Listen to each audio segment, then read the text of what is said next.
Good morning friend, তোমরা সবাই কেমন আছো? আশা করি তোমরা সবাই খুব খুব ভালো আছো। আমিও ভালো আছি। এখন বাজে সকাল 9টা। আমি এখন সকালে টিফিন করব রুটি আর ফুলকপি ভাজা, তার মধ্যে একটু কড়াইশুঁটি দিয়ে দেবো। মেয়ে যেহেতু খুব ভালোবাসে কড়াইশুঁটি খেতে।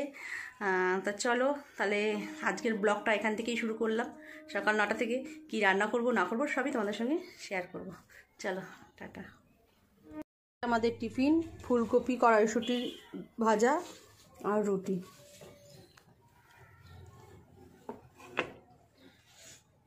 খেয়ে নিই টিফিনটা। আমাদের জলখাবার হয়ে গেছে। জলখাবারে করেছিলাম রুটি আর ফুলকপি দিয়ে কড়াইশুঁটি ভাজা। আর দুপুরে আজকে কী হবে দেখো, লাঞ্চে ভাত হবে, ডাল হবে আর ফুলকপি ভাজা বেশি করে রেখে দিয়েছি। ডালের সঙ্গে ফুলকপি ভাজা আর হচ্ছে কাতলা মাছের ঝোল হবে।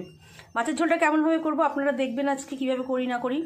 ওই দেখো আলু কেটে নিয়েছি, ফুলকপি কেটে নিয়েছি, এটা হচ্ছে ব্রোকলি। মেয়ে খেতে চেয়েছে তার জন্য এই ফুলকপির সঙ্গে মিশিয়েই মাছের ঝোলটা রান্না করব। আর এখানে টমেটো কেটে নিয়েছি। এখানে মশলা করা হয়ে গেছে, মশলা রেডি। আর এই যে মাছ সবই পেটি নিয়ে এসছে, শুধু একটা গাদা নিয়ে এসছে আমার জন্য, কেন আমি পেটির মাছ খাই না। তো চলো কীভাবে রান্না করি তোমরা দেখতে থাকো। মাছগুলোতে নুন হলুদ মাখিয়ে নিলাম। কড়াইতে করে মাছগুলোকে ভালো করে ভেজে নেব। আমার বড় মেয়ে এখন রেডি হলো। এখন ওর বাপির সঙ্গে ও কোথায় যাবে? কোথায় যাবি? বিকাশ ভবন, শর্ট লেকে। বাপি এখন রেডি হচ্ছে, ও রেডি হয়ে গেছে।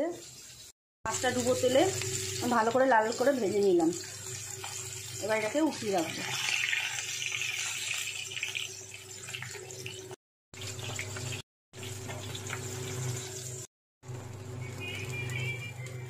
আমি আগে থেকে কেটে রাখা ফুলকপিগুলো দিয়ে দিলাম। এবার এগুলোকে আমি ভালো করে ভেজে নেব লাল লাল করে। আর একটু হলুদ দিয়ে দিলাম।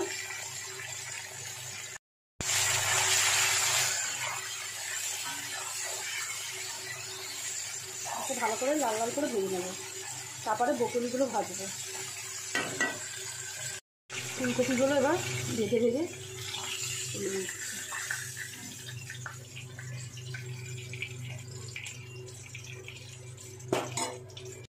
আমি বকুলিগুলো দিয়ে দিলাম। এটার মধ্যে একটু নুন হলুদ দিয়ে ভালো করে ভেজে নেব। কি ভালো লাগছে, সবুজ সবুজ কালার। নুন আর হলুদ দিয়ে একটু লাল লাল করে ভেজে নিচ্ছি। বকুলিটাও ভাজা হয়ে গেছে। জিরে সোমবার দিয়ে, জিরে আর তেজপাতা সোমবার দিলাম, দিয়ে এবার আমি আগে থেকে কেটে রাখা আলুগুলো এর মধ্যে দিয়ে দিলাম।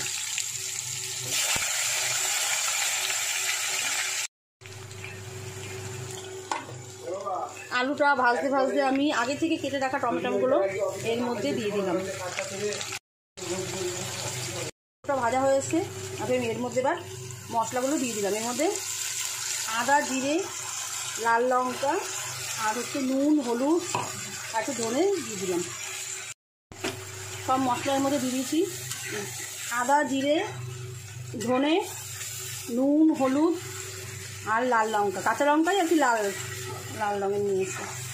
শুকনো লঙ্কা আমরা খাই না খুব একটা।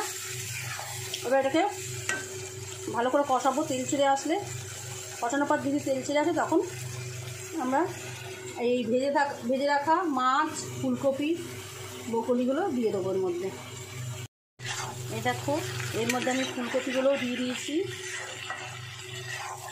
বকুলিটা এখনও দিইনি, দেবো এবার।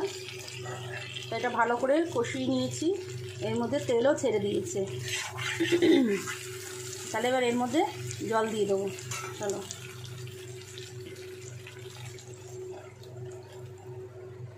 পরিমাণ মতন জল দিয়ে দেবো।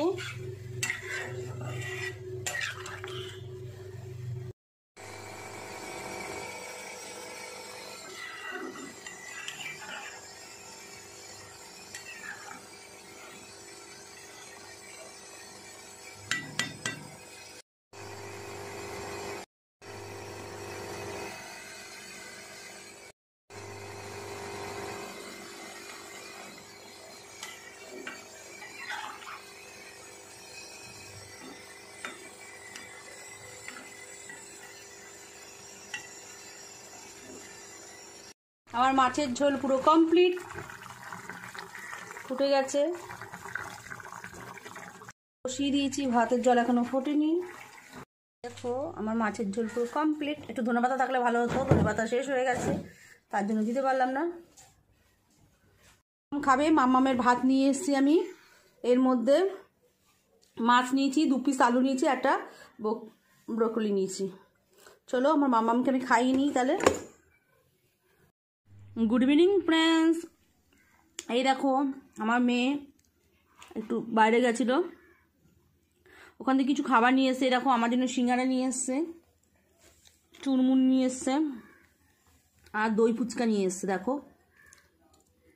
চলো তাহলে খেয়ে নিই, আবার তোমাদের সঙ্গে কথা হচ্ছে। হ্যালো গাইস, আমার শরীরটা ভালো না, একটু মানে হালকা হালকা জ্বর আসছে, তা ভিডিওটা আর বেশি বাড়াতে পারলাম না।